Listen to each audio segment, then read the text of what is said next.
I still remember the scent of fear that clung to my skin that day. A bitter, acrid smell like wet ashes that no amount of scrubbing could remove.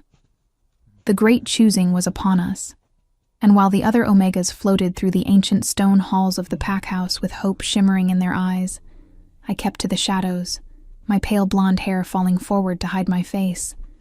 The ritual had remained unchanged for centuries.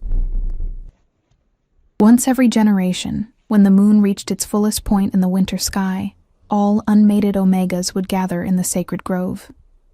There, beneath stars that seemed to whisper secrets older than time, the Alphas would come to claim their mates. It was considered the highest honor, a divine blessing from the moon goddess herself to be chosen, for everyone except me. "Eleanor, you can't hide in the kitchens forever," Madeline chided, her voice gentle but firm as she found me kneading bread dough with unnecessary force. Unlike the other Omega girls who spent the day adorning themselves with flowers and fragrant oils, I had sought refuge in work, in the comforting rhythm of creating something useful with my hands. "I'm not hiding," I lied, though we both knew better. "Someone has to make sure there's enough food for after the ceremony." Madeline's eyes softened with pity, a look I had grown accustomed to over the years. "The choosing isn't just tradition, Ellie. It's protection. You know what happens to unchosen Omegas." I did know. They were sent to the borderlands to live out their days in service to the pack, but separate from it. Not quite outcasts, but never truly belonging, the forgotten ones. My fingers moved to the small pendant that hung around my neck, a simple silver disc etched with the phases of the moon. It had been my mother's last gift to me before she died, pressed into my small palm with trembling fingers as she whispered, "Remember, little one, even in darkness, the moon never truly disappears." For years I had clung to those words, to the cool metal that seemed to pulse with her final promise. But tonight, as the pack prepared for celebration, that promise felt hollow. "You are 22, Eleanor," Madeline continued, pulling me from my thoughts. "This is your last choosing. Please, at least try." Something in her voice, perhaps the raw desperation, made me meet her gaze. Madeline had been my mother's closest friend, and had looked after me since her passing. The worry etched into the lines around her eyes was real. "What's the point?" I whispered, setting aside the dough. "We both know what happens to defective Omegas like me." It was the truth no one spoke aloud. While other Omegas could sense their mates, could feel the pull toward their destined alpha, I felt nothing. No pull, no longing, no inner wolf howling for completion. Some whispered that my wolf was too weak, others that I was cursed. Most simply pretended not to notice me at all. "You are not defective," Madeline hissed, gripping my flower-covered hands in hers. "You are different. Special." I almost laughed at that. Special. As if being unable to shift fully into my wolf form was something to celebrate. As if being the only Omega in pack history who couldn't sense potential mates was a gift rather than a burden. Before I could respond, the heavy wooden door to the kitchen swung open, revealing Iris, golden-haired, perfect Iris, whose smile could charm even the most hardened warrior, and whose Omega scent was said to drive alphas to distraction. "There you are," she exclaimed, her voice musical and light. "The preparations have begun, and you're still covered in... Is that flour?" Her nose wrinkled delicately. "I was helping," I said, suddenly conscious of my simple brown dress and messy hair. Iris smiled, but it didn't reach her eyes. "Well, you'd better hurry. The alphas will be arriving soon, and the king's delegates are already here." My heart stuttered in my chest. "The king? King Callum is sending representatives?" Even Madeline looked surprised. The Alpha King ruled over all the packs in the Northern Territories, a figure of such power and mystery that most common wolves went their entire lives without glimpsing him. Rumors about King Callum swirled constantly, that he was impossibly ancient, that he had killed his own brother for the throne, that he was cursed by a witch to never find his true mate. Iris preened slightly, clearly delighted to be the bearer of such news. "Not just delegates. The king himself is coming." The room seemed to tilt beneath my feet. In 300 years, no Alpha King had ever attended a choosing ceremony for a common pack like ours. "But why?" Madeline asked, voicing the question that had lodged in my throat. Iris shrugged, the movement elegant even in its dismissiveness. Who knows? But they say he's searching for something, or someone. Her gaze flickered to me, then away, as though the very idea that he could be looking for someone like me was absurd. And it was. I knew it was. Yet something cold and heavy settled in the pit of my stomach. I should go, I murmured, brushing flour from my dress in a futile gesture. Yes, you should, Iris agreed, too quickly. The cleansing ritual begins at sundown. As I slipped past her toward the door, she caught my wrist, her fingers like delicate manacles. Eleanor, she said, her voice suddenly serious, they also say the king is changed, different than before. Be careful. Before I could ask what she meant, she had already turned away, leaving me with the unsettling feeling that tonight would not follow the familiar pattern of disappointment I had prepared myself for.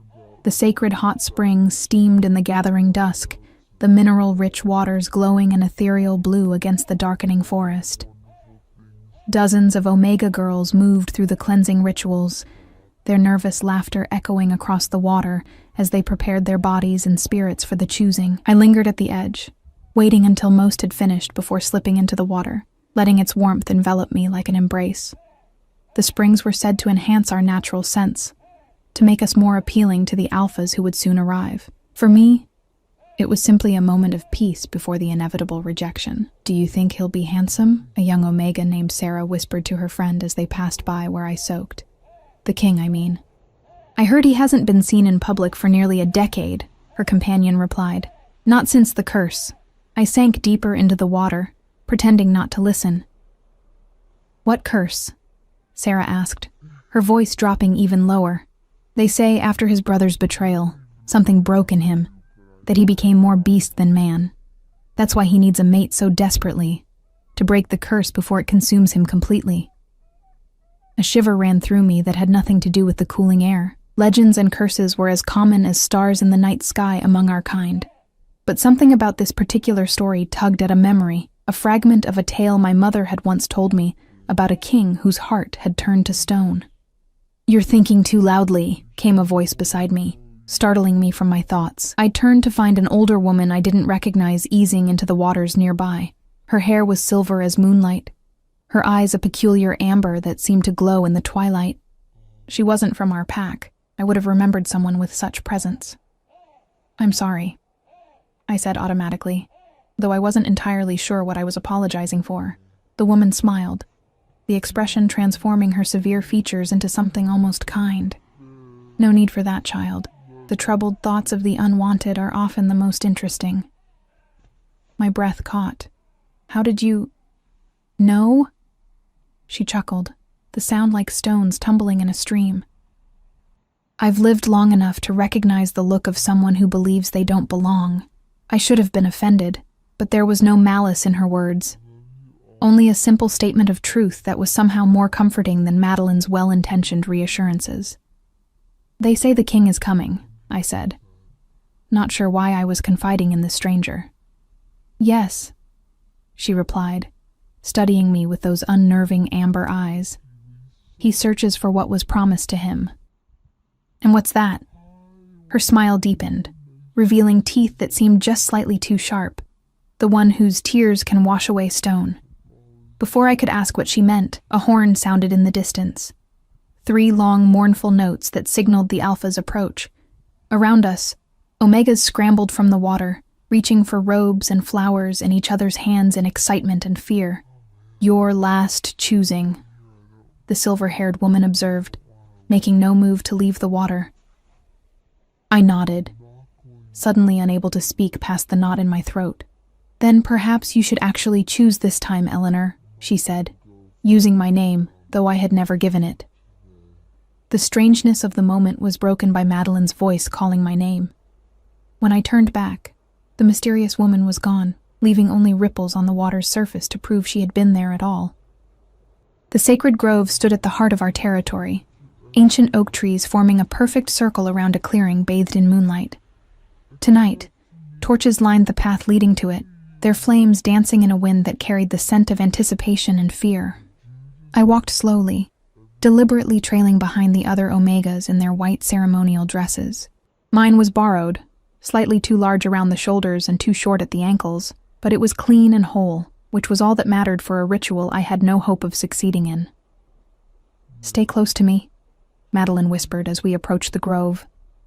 She had no official role in the ceremony, but had insisted on accompanying me as my guardian. "Remember what I told you?" I nodded, though we both knew her advice: to stand tall, to meet the alpha's gazes, to allow my natural scent to reach them, had failed me 3 times before.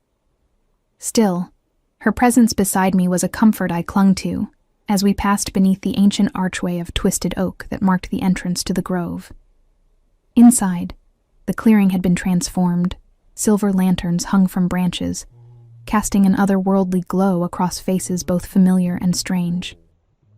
Our pack members stood in a reverent circle around the edges, while in the center waited the unmated alphas, strong, proud figures whose power seemed to pulse in the air around them. And at the far end, upon a throne carved from a single massive tree stump, sat a figure that could only be the Alpha King. Even seated, he dominated the space. Broader than any alpha I had ever seen, with shoulders that strained against the rich fabric of his ceremonial cloak, he was both beautiful and terrifying. His hair, black as a moonless night, fell in wild waves to his shoulders, partially obscuring a face that seemed carved from granite, but it was his eyes that held me transfixed. Eyes the color of Arctic ice, so pale they appeared almost colorless in the silver light. Those eyes moved methodically across our group, assessing each Omega with cool detachment. When they passed over me, I felt a chill race down my spine. Though whether from fear or something else, I couldn't say. "Welcome," intoned Elder Kane, our pack's spiritual leader. "Tonight, beneath the blessed full moon, we gather for the sacred ritual of choosing. May the goddess guide each alpha to their destined mate, and may each union bring strength to our pack and joy to our hearts." The traditional words washed over me as I stood rigidly beside Madeline, trying to make myself invisible. Around us, Omegas shifted nervously, their scents sharpening with excitement as the ceremony began. One by one, alphas stepped forward, moving among us with predatory grace. Some knew immediately, approaching their chosen Omega with purposeful strides. Others circled more cautiously, scenting the air, waiting for that moment of recognition. I watched as Sarah, the young Omega from the Springs, was approached by a tall, auburn-haired alpha whose gentle smile belied the power evident in his frame.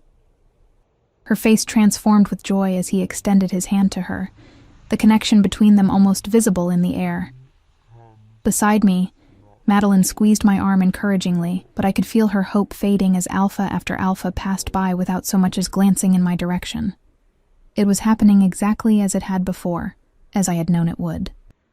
My gaze drifted back to the Alpha King, only to find him staring directly at me, his head tilted slightly as though puzzled by something he couldn't quite understand.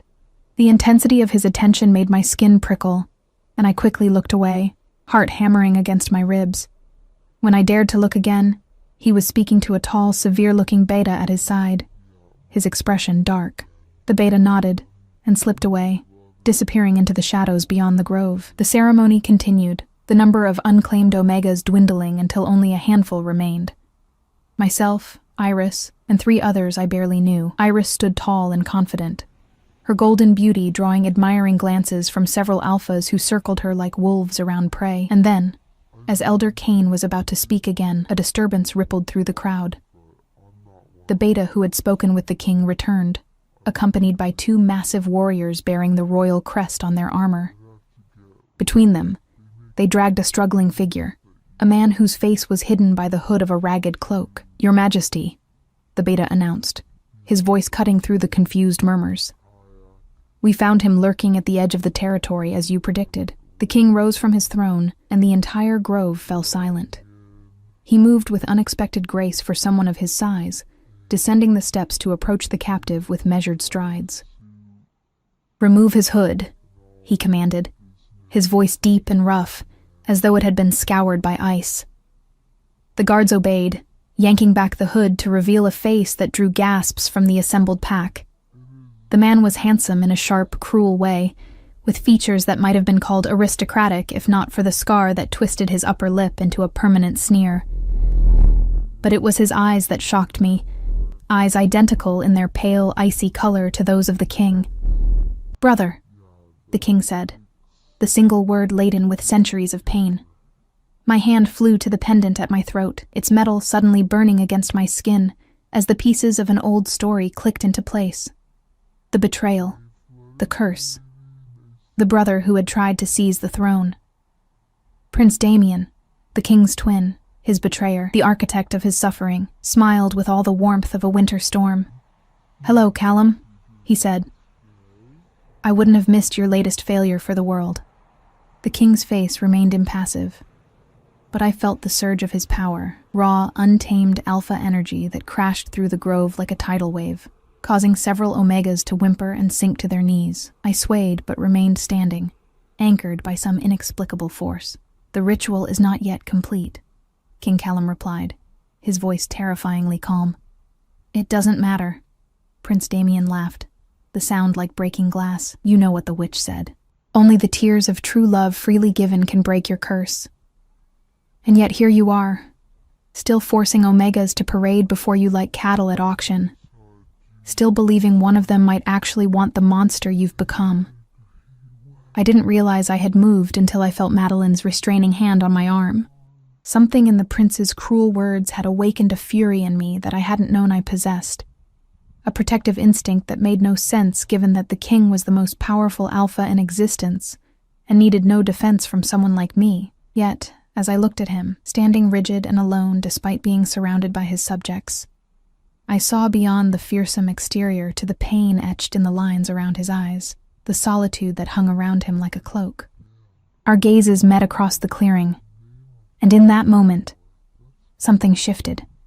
A recognition that had nothing to do with Omega instincts or mating bonds, and everything to do with understanding what it meant to be unwanted. And for the first time in my life, I felt my inner wolf stir. I felt her awakening like a flame kindling inside my chest, this dormant part of myself that had slumbered for so long. My wolf, weak and underdeveloped as she was, pushed against the boundaries of my consciousness, straining towards someone. The commotion in the clearing escalated as guards surrounded Prince Damien, their growls rumbling through the night air. Elder Cain attempted to restore order, his aged voice nearly lost in the chaos, while the remaining Omegas huddled together, fear and confusion rolling off them in waves.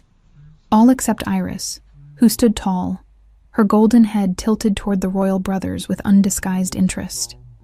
Enough. King Callum's command cut through the discord like a blade through silk. He hadn't raised his voice, yet the single word carried enough power to silence every murmur, to still every restless movement. Prince Damien's smile never faltered, though he no longer struggled against his captors. "Still playing the dignified ruler, brother? How long before they all see what I've seen? The beast beneath the crown?"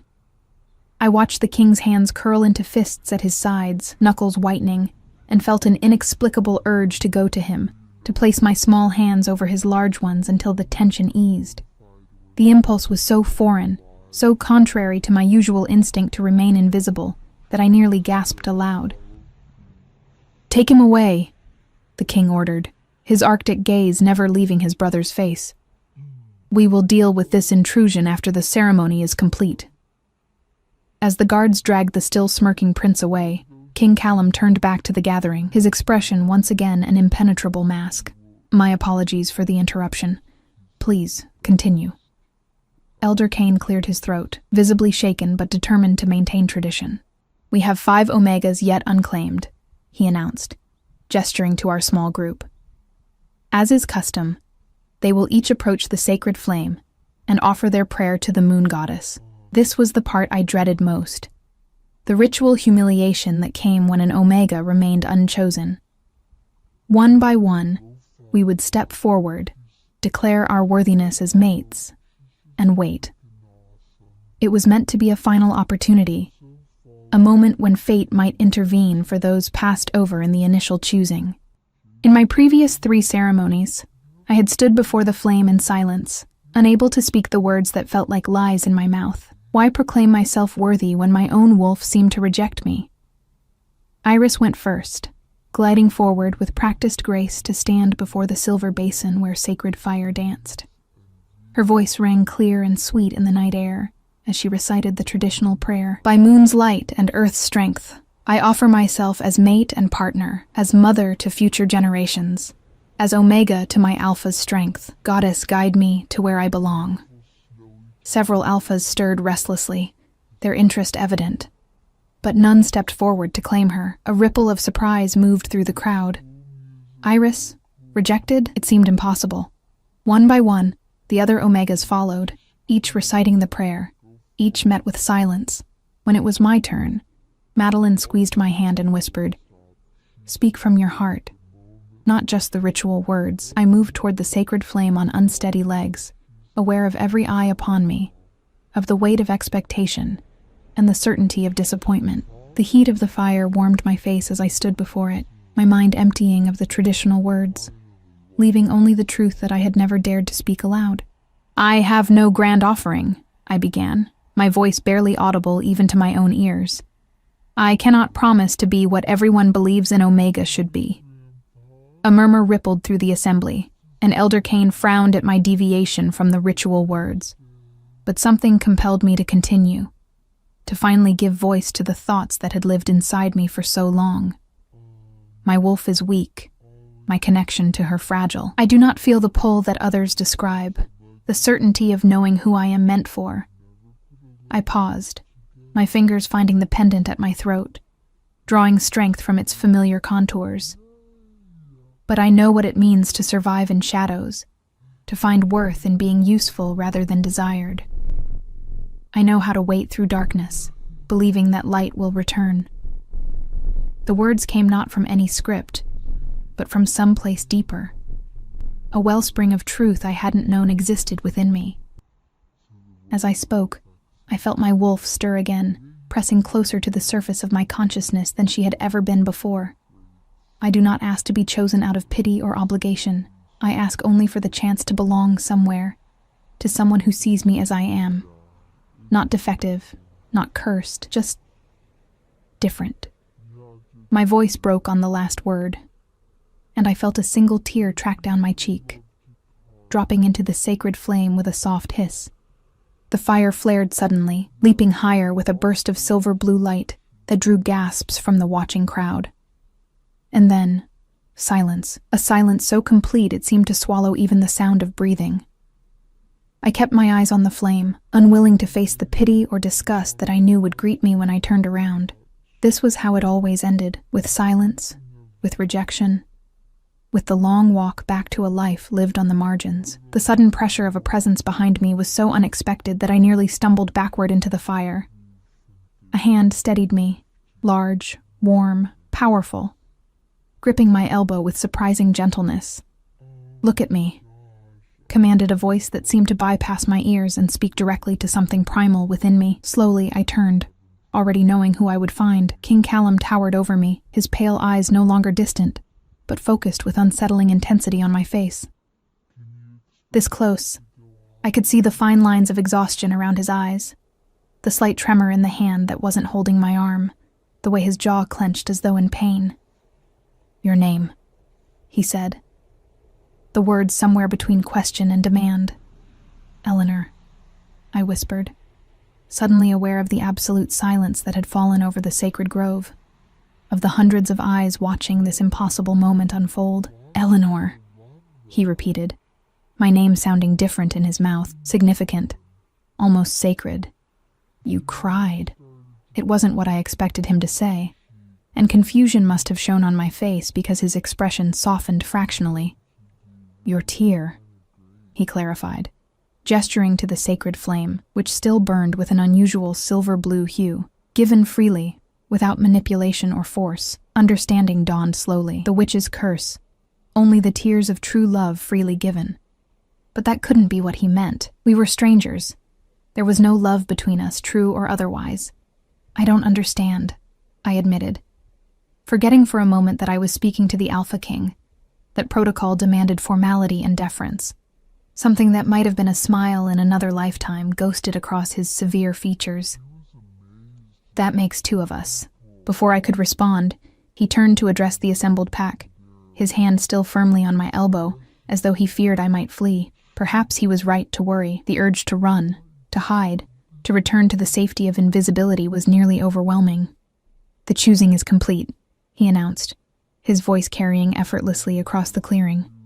"I claim this Omega as mine." The silence that followed was so profound, I could hear the blood rushing in my ears, the startled intake of breath from somewhere nearby that might have been Madeline, the soft rustle of leaves overhead in the gentle night breeze. And then chaos. Voices rose in confusion and protest, most prominently Iris's, her usual melodic tones sharp with disbelief. "But she's defective. She can't even shift properly." Elder Kane stepped forward, his aged face grave. "Your Majesty, with all respect, the law is clear, and Omega must be able to fully embrace her wolf nature to be mated to an alpha of your caliber." The king's grip on my arm tightened, not painfully, but possessively. "You would presume to lecture me on the law, Elder? I who have upheld it for 3 centuries? The old man paled, but stood his ground.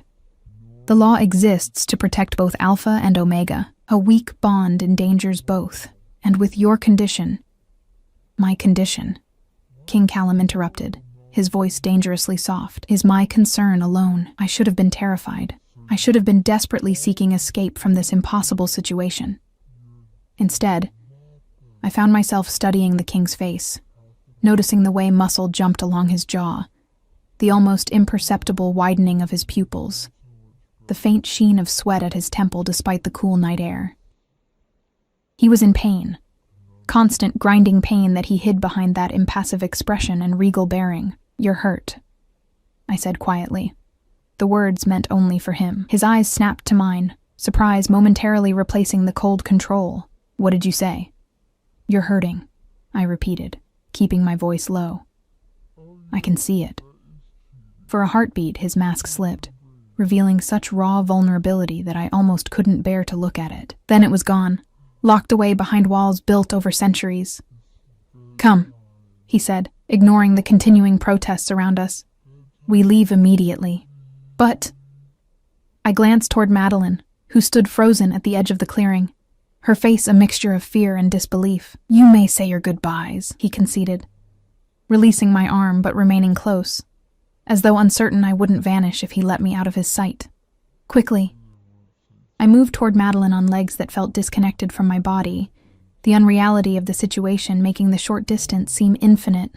When I reached her, she grasped my hands, her eyes searching my face. "Eleanor, are you certain? This is unexpected." An understatement, if ever there was one. "I don't think I have a choice," I whispered. "There is always a choice," she insisted, tightening her grip on my hands, "even with an Alpha King." Was there? The thought of refusing him, of retreating back into my small, safe existence of kitchens and shadows, seemed suddenly impossible, not because of his power or status, but because of what I had glimpsed beneath them. Pain that echoed my own loneliness. A soul as isolated as mine had always been. "I want to go," I said, surprising myself with the truth of it. "I don't understand why, but I need to." Madeline studied me for a long moment, then nodded slowly. "Your mother always said your path would be different. I don't think even she could have imagined this." She pressed something into my palm, a small cloth bundle that smelled of herbs and home. For protection and remembrance. I clutched it tightly, fighting back a fresh wave of tears. "Thank you for everything. Be brave, little one," she whispered, echoing my mother's words from long ago. "And remember who you are, regardless of what they try to make you." A shadow fell over us. The king, his patience evidently exhausted. "It's time." I tucked Madeline's gift into the pocket of my ceremonial dress and turned to face him, suddenly aware of how strange I must look. A plain, unremarkable Omega in a borrowed dress, chosen by the most powerful Alpha in existence. He offered his arm with formal correctness, and I placed my hand upon it, feeling the barely contained strength beneath the fine fabric of his sleeve, the heat that radiated from him like a fever. As he led me from the sacred grove, past the shocked faces of my pack, I caught a glimpse of Iris's expression, no longer merely surprised, but twisted with something darker, more dangerous. Hatred, perhaps, or jealousy so intense it bordered on madness. I looked away quickly, focusing instead on the path ahead, on the measured pace of the king beside me, on the strange sensation of my wolf stirring restlessly beneath my skin, more present than she had ever been before. Beyond the grove, a royal procession waited, armored guards, elegant carriages, horses stamping impatiently in the moonlight. The king guided me toward the largest carriage, its black lacquered surface emblazoned with the royal crest in silver. "Your belongings?" he asked, pausing at the carriage door. I almost laughed at the absurdity of the question. "I have nothing worth bringing," I admitted. "Just what Madeline gave me, and—" My hand went to the pendant at my throat. His gaze followed the movement, lingering on the simple silver disc. "Your mother's?" I nodded, surprised he had guessed. "Then it is worth bringing," he said, something soft entering his voice for the first time. A guard opened the carriage door, bowing deeply as the king handed me inside. The interior was luxurious beyond anything I had ever seen. Plush velvet seats, silver lanterns casting warm light, furs to ward off the winter chill. I perched awkwardly on the edge of a seat, keenly aware of my flour-stained fingernails, my unadorned hair, my borrowed dress with its too short hem. What was I doing here? What could the Alpha King possibly want with me?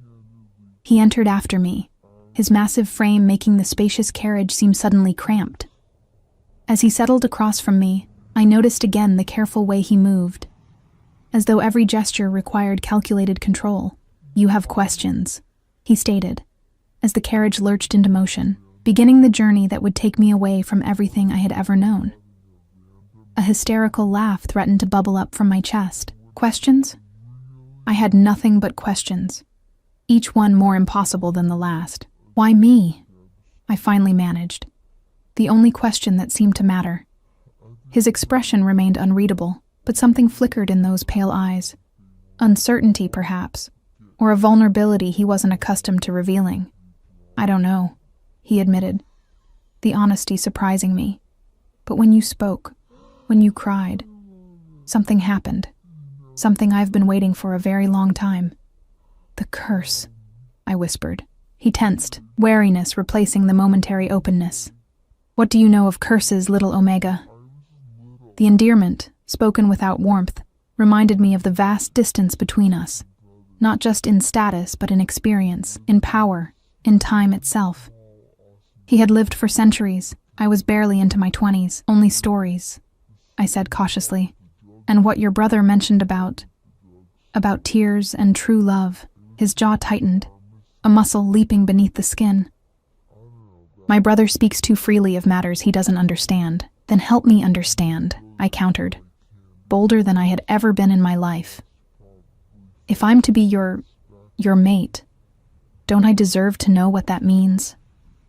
For a long moment, he simply looked at me, his expression giving nothing away. Then, slowly, he extended his hand, palm up, an offering rather than a demand. "What do you feel?" he asked quietly. "When you touch me." I hesitated, then placed my much smaller hand in his. The contact sent a jolt through me, not the mating bond that Omegas spoke of in whispers, but something else. Something that made my dormant wolf press closer to the surface of my consciousness, eager and alert. "Warmth," I answered honestly.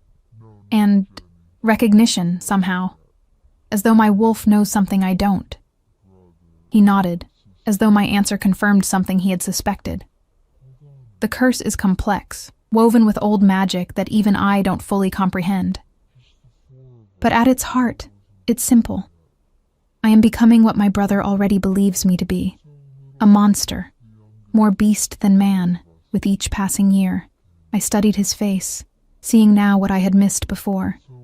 The slightly elongated canines, the inhuman paleness of his eyes, the faint ridges beneath his skin where bone structure was subtly changing. "And you think I can break this curse?" I asked, unable to keep the disbelief from my voice. Me, who can barely connect with my own wolf. His thumb traced a circle on my palm, the gesture oddly comforting. "Perhaps that's exactly why it must be you. A woman caught between worlds, neither fully human nor fully wolf.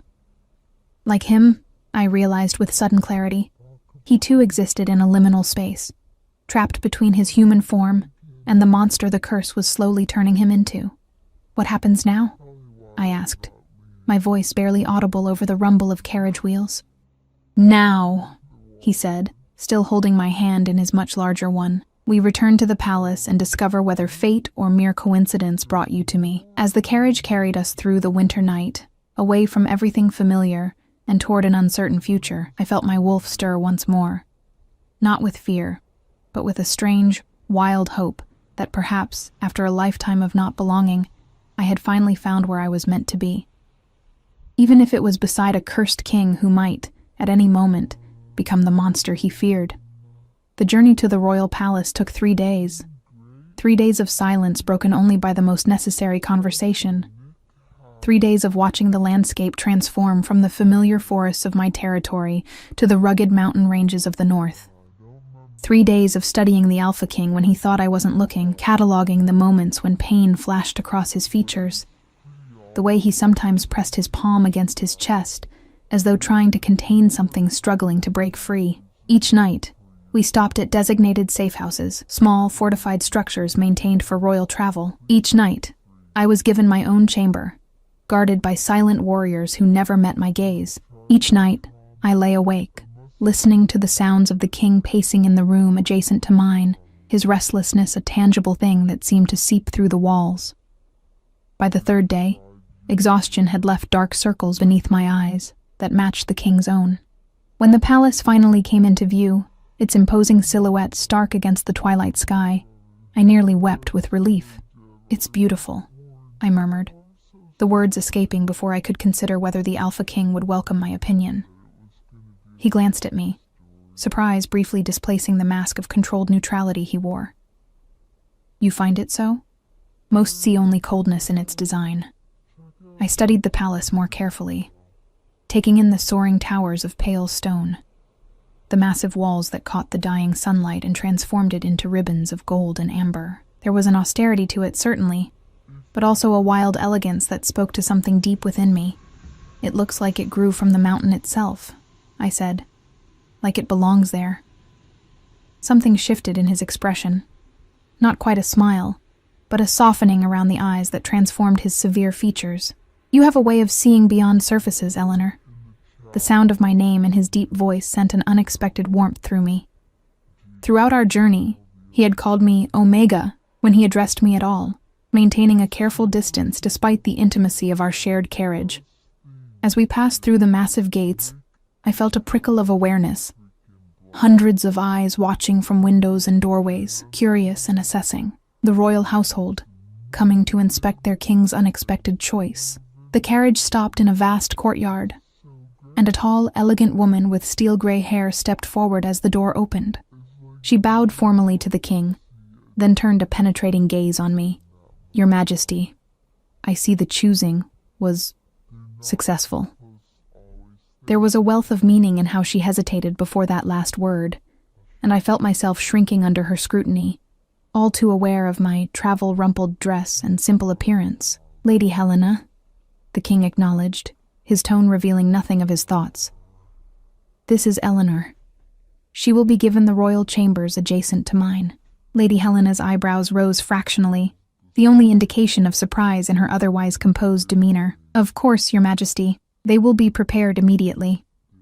She turned to me, her expression carefully neutral. "Welcome to the Northern Palace, Omega Eleanor. I am Lady Helena, royal steward and advisor to His Majesty." I nodded awkwardly, uncertain of the proper protocol. Should I curtsy? Bow? In our small pack, formalities had been minimal, traditions simplified by necessity and familiarity. "Thank you," I managed, settling for a slight inclination of my head that seemed to neither satisfy nor offend.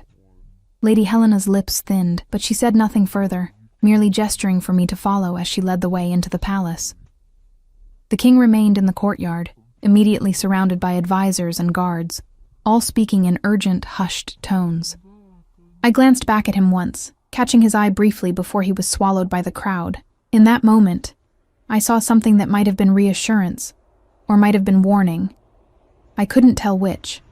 and the uncertainty left me cold, despite the warmth of the palace as we entered. "The royal wing has been closed for some time," Lady Helena said, as we walked through corridors of increasing grandeur, past arched windows that framed spectacular views of the mountains. "The king has preferred solitude in recent years."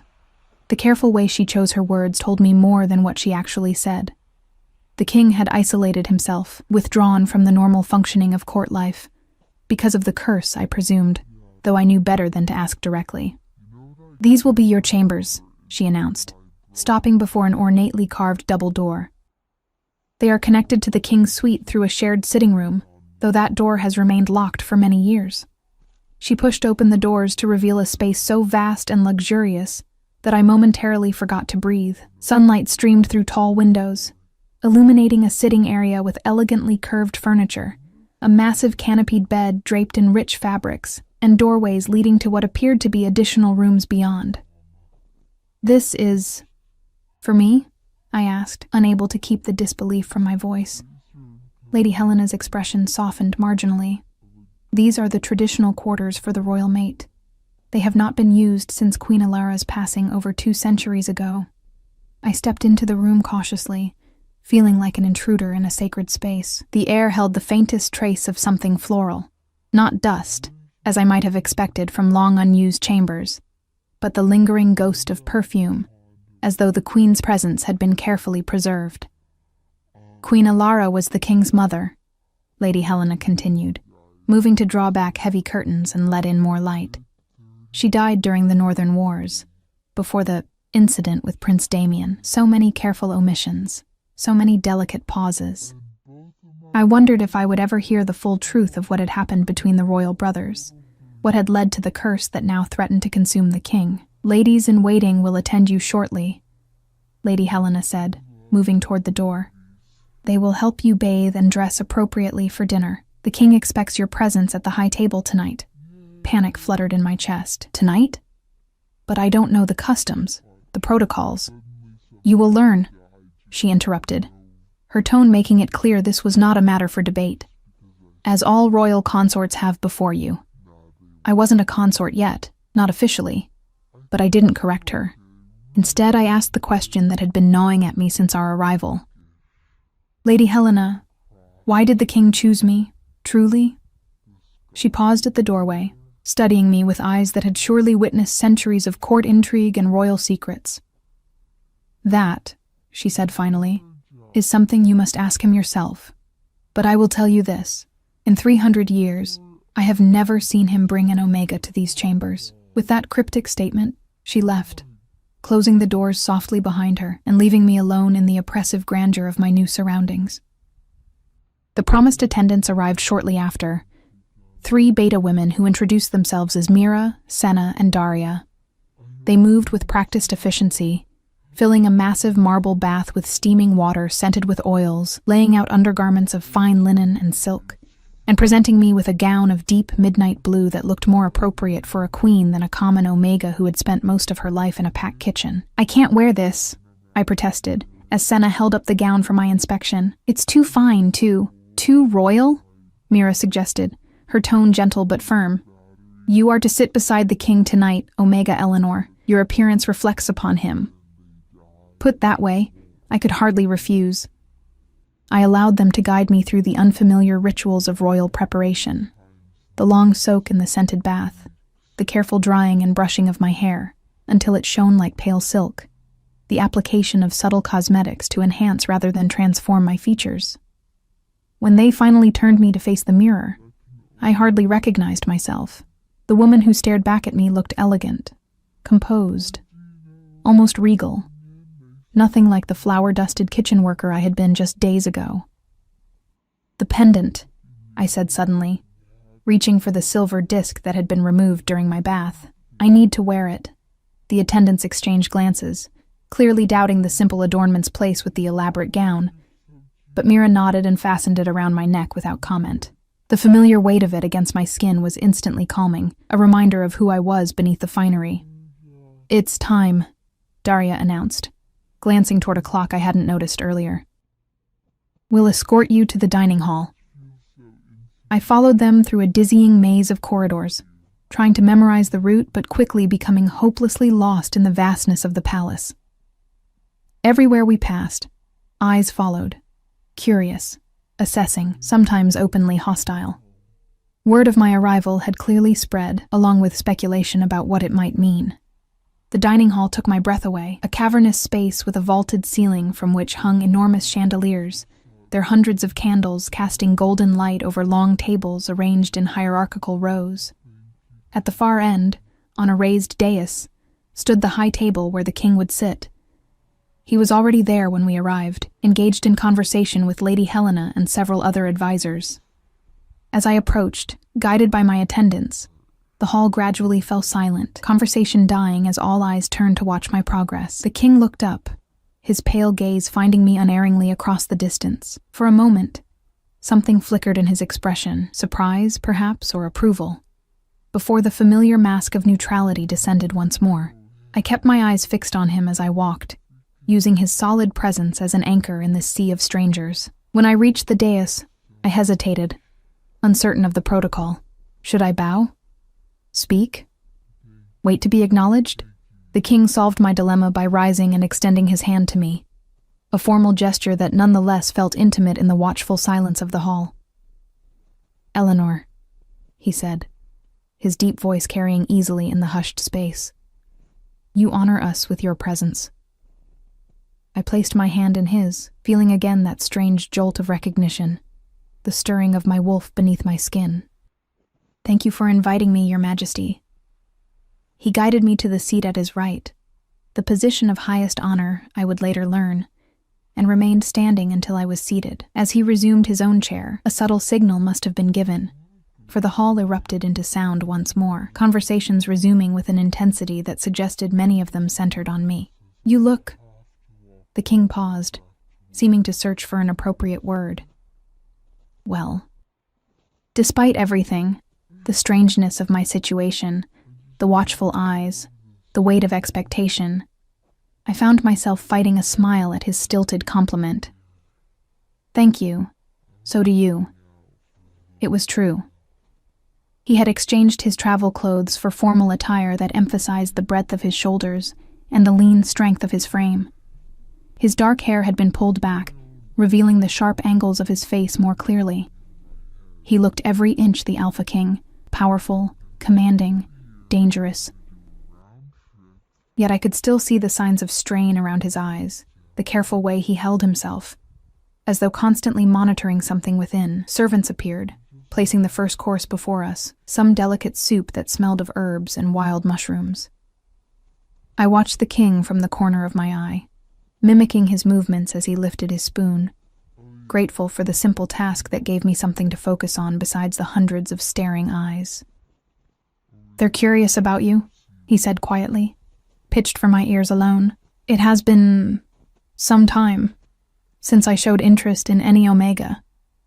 I nearly choked on my soup. "Some time" seemed a spectacular understatement if Lady Helena was to be believed. "And have you?" I asked, before I could reconsider the boldness of the question. "Shown interest in me, I mean?" His eyes met mine, and for a moment, I glimpsed something raw and honest beneath the careful control.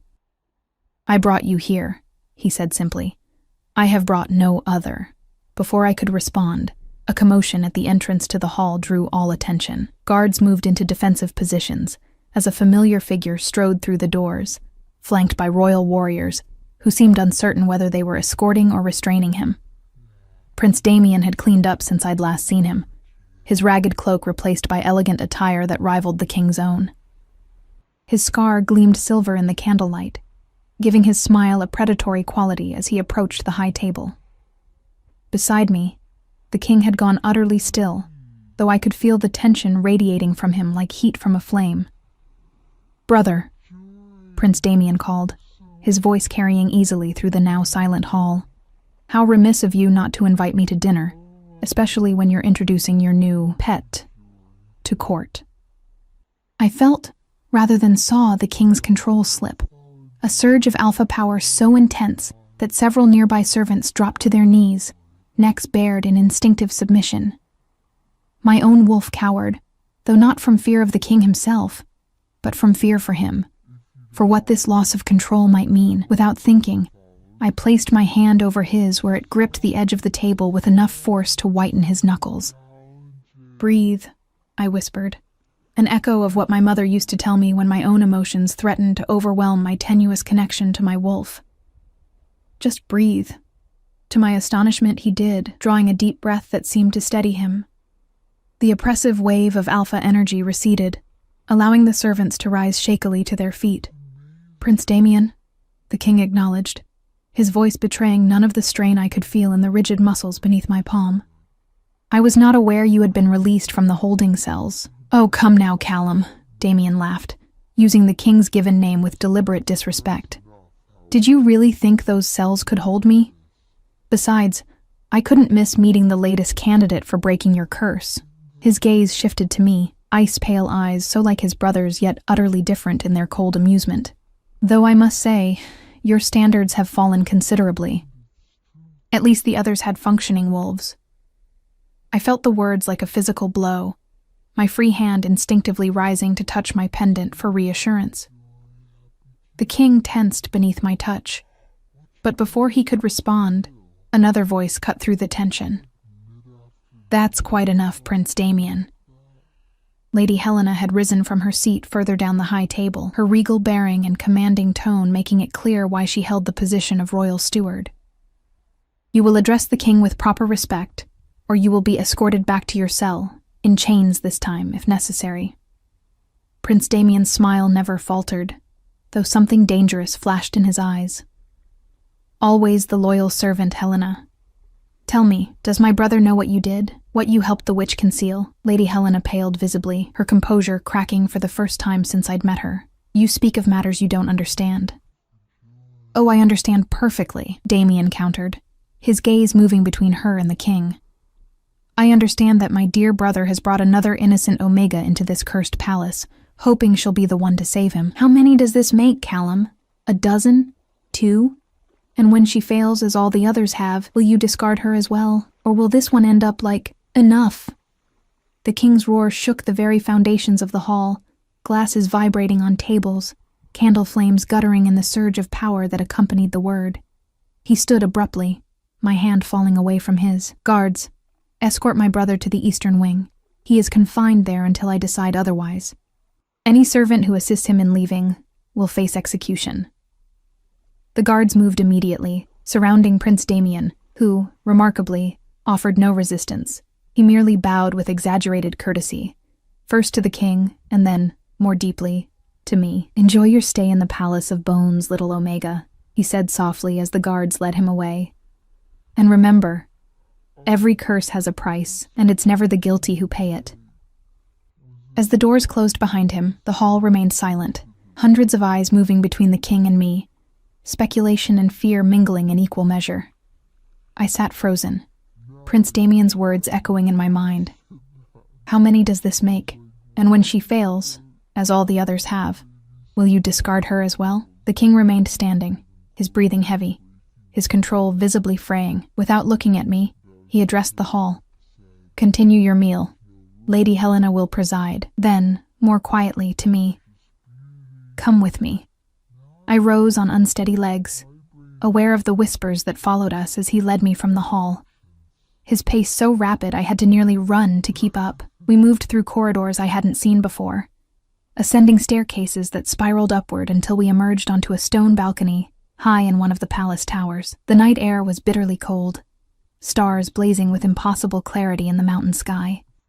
The king strode to the balustrade, gripping it with both hands as he dragged in deep breaths of the freezing air. I hung back, uncertain of my place in this moment of private struggle. My wolf, however, pressed forward insistently, urging me toward him with an instinct I couldn't ignore. "Your brother said all the others," I said quietly, moving to stand beside him at the balustrade. "How many Omegas have you brought here before me?"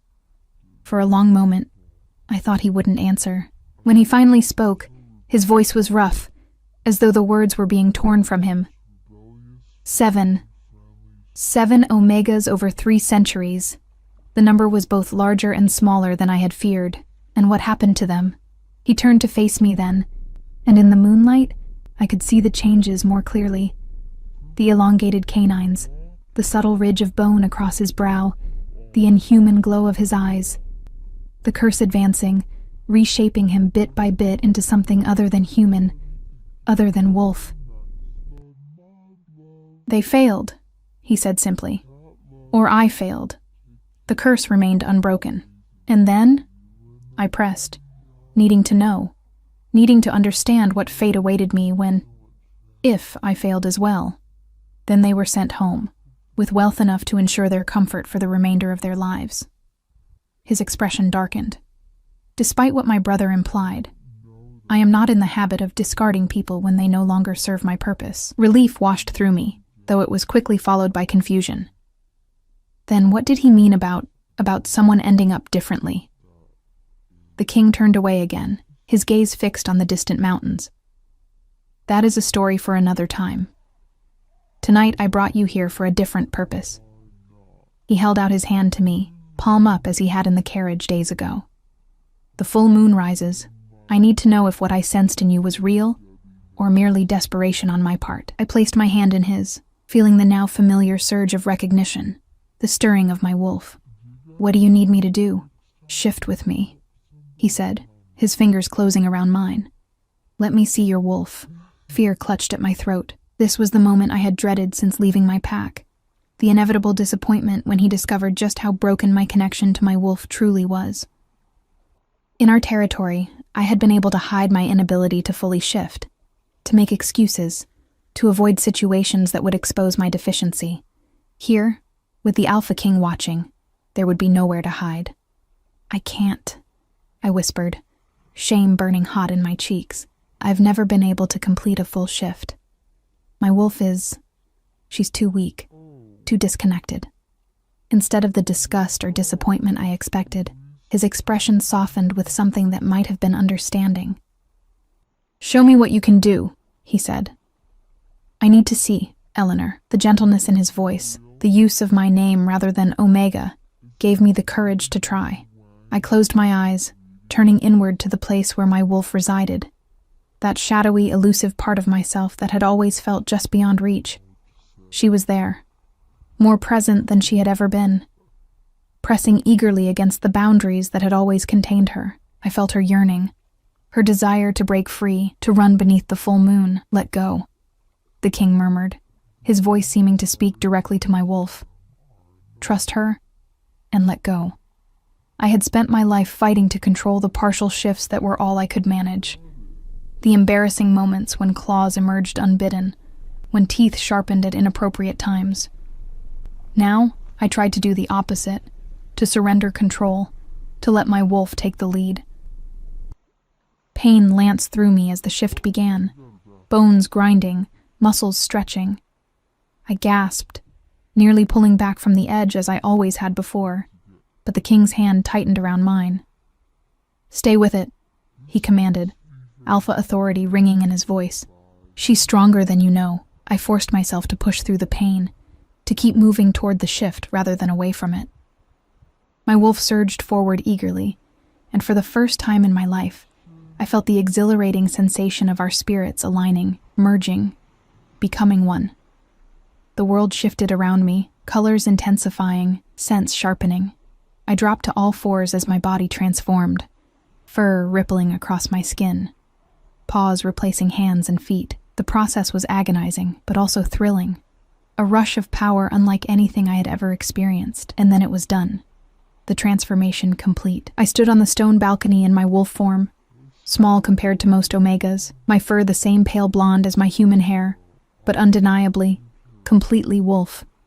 The king stared at me with an expression of wonder that transformed his severe features. "I knew it," he breathed, dropping to one knee before me. "I knew what I sensed in you was real." I took a tentative step toward him, then another, marveling at the fluid grace of movement in this form. When I reached him, I pressed my muzzle against his outstretched hand, breathing in his scent, pine and snow and something wild, primal. "You're not broken, Eleanor," he said softly, his fingers threading through the fur at my ruff. "You were never broken. Your wolf was waiting for something. Someone who could see her true strength." Joy surged through me, pure, uncomplicated joy at finally being whole. I threw back my head and howled, the sound ringing clear and true across the mountain night. And after a moment of startled silence, the Alpha King joined me, his deeper howl twining with mine in perfect harmony. For that brief, perfect moment beneath the full moon, there was no curse, no palace intrigue, no Prince Damien with his cryptic warnings. There was only the song of wolf to wolf, the ancient call that had bound our kind since the first shifter walked the earth. And in that song, I heard the first notes of what might, someday, become love. The euphoria of my first full shift faded with the dawn, replaced by questions that multiplied with each passing day. The king had withdrawn once more, spending long hours in council meetings or locked away in chambers I wasn't permitted to enter. When we did see each other, at formal dinners or carefully orchestrated walks through the palace gardens, he was unfailingly polite, but distant, as though the connection we'd shared beneath the full moon had never existed. A week passed, then two. I explored the palace, learning its rhythms and secrets under Lady Helena's watchful guidance. She taught me court protocols, pack hierarchies, the complex history of the Northern Territories, all things an Alpha King's mate should know. Yet she never spoke of the curse, of the previous Omegas who had failed to break it, or of Prince Damien's cryptic warnings. The prince himself remained confined to the eastern wing, though servants whispered that he received frequent visitors, members of court who were drawn to his charisma despite the king's clear disapproval. I avoided that part of the palace, uncomfortable with the memory of his ice-cold eyes and mocking smile. It was during the third week that I discovered the locked door. I had been restless, unable to sleep, despite the luxurious comfort of my chambers. My wolf, once awakened, was impatient for another shift, another taste of freedom. I paced the sitting room that connected my suite to the king's, trailing my fingers along bookshelves filled with ancient texts, when my hand brushed against something that didn't feel quite right. A section of paneling that yielded slightly to pressure, curiosity overcoming caution. I pressed harder. The panel slid sideways, revealing a narrow door fitted with an ornate silver lock. Without thinking, I reached for the pendant at my throat, the simple disc that had been my mother's final gift to me. Something tugged at my memory, the strange woman at the hot springs, her amber eyes that seemed to see through me. Remember, little one, even in darkness, the moon never truly disappears. I removed the pendant, examining it in the dim lamplight. It was nothing special, just a silver disc etched with the phases of the moon. Yet as I turned it in my hands, I noticed something I'd never seen before. The edge was not smooth but serrated in a distinctive pattern. Heart racing, I pressed the disc against the lock. It fit perfectly. The door swung open silently, revealing a narrow staircase spiraling downward into darkness. My wolf surged forward with unexpected eagerness, urging me to descend despite the human fear that whispered caution. I found a lamp and followed the stairs down, into the heart of the mountain upon which the palace was built. The air grew colder, heavy with the scent of earth and something else, something ancient and powerful that called to my wolf. The staircase ended in a circular chamber carved from the living rock. At its center stood a pool of water so still it might have been glass, reflecting the light of my lamp with preternatural clarity. Around the pool's edge, carved into the stone floor, was a series of symbols I didn't recognize, ancient runes that seemed to pulse with faint silvery light. You shouldn't be here. I whirled to find the king standing in the doorway, his massive frame blocking the only exit. His expression was thunderous, pale eyes glowing with alpha power. "I'm sorry," I said automatically, though my wolf refused to cower. "I found the door and decided to ignore the lock?" he interrupted, stepping into the chamber. "To invade the one place in this palace that is forbidden to all but me?" I should have been terrified. His anger was palpable, a physical force that made the air heavy and thick. Instead, I felt a strange calm, a certainty that I was exactly where I needed to be. "What is this place?" I asked, gesturing to the pool, the runes, the ancient stone walls. He hesitated, conflict clear in his face, the desire to maintain secrets warring with something else, something that had drawn him to me in the first place. "The heart of the curse," he finally said, moving past me to stand at the edge of the pool. The place where it began, and where it must end. I approached cautiously, standing beside him to gaze into the water. For a moment, I saw only our reflections. The king, tall and powerful. Myself, small but no longer uncertain. Then the surface rippled, though there was no breeze to disturb it, and the reflections changed. The king's face elongated, features shifting to something not quite wolf, not quite human. A monstrous hybrid caught between forms. My own reflection disappeared entirely, replaced by a swirling silver mist. "This is what awaits me," he said quietly, gesturing to the distorted image. "The final stage of the curse, neither man nor wolf, but something other. Something that will destroy everything I've built, everything I've protected for 3 centuries. Understanding dawned slowly, the tears of true love freely given. I murmured, remembering Prince Damien's words. "They're meant to fall into this pool." The king nodded, his expression grim. "According to the witch who cast the curse, only then will the transformation be halted. Only then will I remain myself." "And the other Omegas? The ones who came before me?" Pain flashed across his features. "They tried, some out of ambition, others out of duty. One," he broke off, turning away from the pool. "One I thought might succeed. She was kind, gentle. She said she loved me." I waited, sensing there was more to the story, something that explained Prince Damien's cryptic warning. "What happened to her?" I asked when the silence stretched too long. "She died," he said, the words barely audible. "Here, in this chamber. The pool. It rejected her tears. The backlash of magical energy was too much for her to withstand." Horror washed through me. "And you think you brought me here knowing that might happen?" He turned back to me, and the raw anguish in his face made my heart stutter. "No. After Elise died, I swore never to bring another Omega here. For 2 centuries I've fought the curse alone, watching it advance year by year, feeling myself slip further from humanity with each passing moon." "Then why me?" I whispered. "Why now?"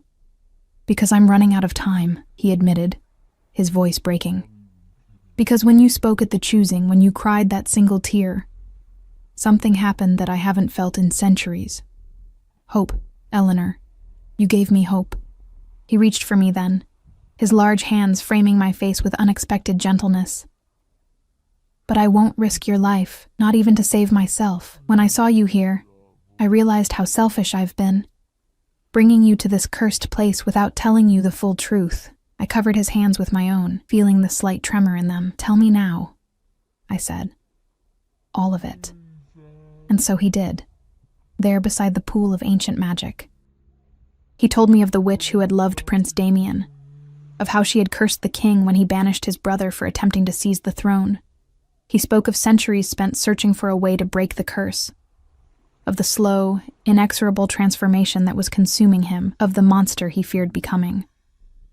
"The curse will be complete at the next blood moon," he concluded, his voice hollow with resignation. 3 days from now. When it rises, I will lose myself completely. "Unless someone sheds tears of true love into the pool," I said, glancing at the still water that had returned to reflecting our true selves. "A risk I won't ask you to take," he said firmly. "You'll leave tomorrow. Return to your pack with wealth enough to ensure you never want for anything." The thought of leaving sent a spike of pain through my chest so intense it stole my breath. My wolf howled in protest, pressing against my consciousness with desperate urgency. "And if I refuse to go?" I asked, lifting my chin in challenge. "If I choose to stay?" Something flickered in his eyes, hope, quickly suppressed. "You don't understand what you're saying. You don't—" He paused, struggling visibly. "You don't love me, Eleanor.